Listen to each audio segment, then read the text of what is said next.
ఎన్నికలప్పుడు ఏ ఎలక్షన్లైనా, అది corporation election అయినా, ఏ ఎలక్షన్లు అయినా కూడా ఎన్ని కుల సంఘాలు వస్తాయి, ఎన్ని కుల సంఘం నాయకులు వస్తారు.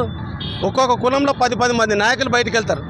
మరి ఈరోజు బీసీలకు అన్యాయం అవుతుంది. ఏడదచ్చిండ్రా మీరంతా, ఎడదచ్చిండ్రు మీరంతా.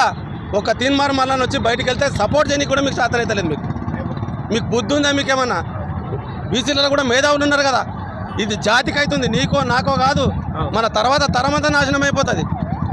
ఎంతసేపు రెడ్డిలకు అడుగులకు మడుగులెత్తుకుంటా, ఎంతసేపు వాడింత వస్తాడా, వాడింత తినబెడతాడా, ఇదేనా మన బతుకు?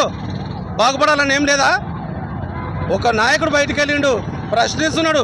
ప్రశ్నించడానికి సపోర్ట్ చేయాలన్నా వద్దా? ఇంట్లో కూర్చున్నారు. మళ్ళీ మనం ఇట్లా శాతగానంలా కూర్చుంటే తక్కువనే చూపిస్తారు మిమ్మల్ని. 10% కూడా లేరు. వాళ్ళు రాజ్యాధికారం చేస్తున్నారు. మనం జనాభాలో సగం శాతం ఉన్నాం.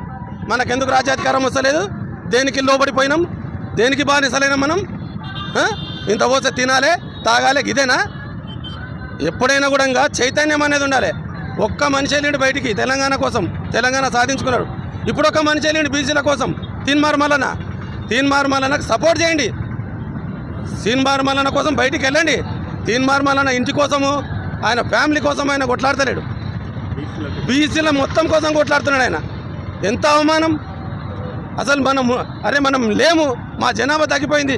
మరి ఆడ కనీసం శ్మశాన పిల్లలు మా బొందలు చూపండి, మా చచ్చిపోయిన వాళ్ళ బొందలు చూపండి. 6 లక్షలు ఎందుకు ఎక్కువైనారు? మీరు ఎట్లా 6 లక్షల మంది ఎట్లా ఎక్కువైనరు? 16 లక్షల మంది ఎట్లా ఎక్కువైనరు?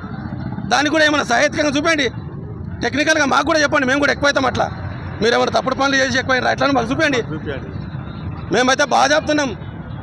అబ్బా కుట్టిన వాళ్ళ మాట రాకుండాలే, బాగా చెప్తుండాలి, నిజాయితీగా ఉండాలి.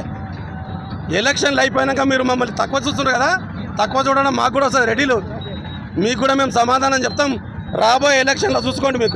మీ ఓట్లు మీరే వేసుకోవాలి, మా ఓట్లు మేమే వేసుకుంటాం. మేమెంత మాకంత. జై బీసీ.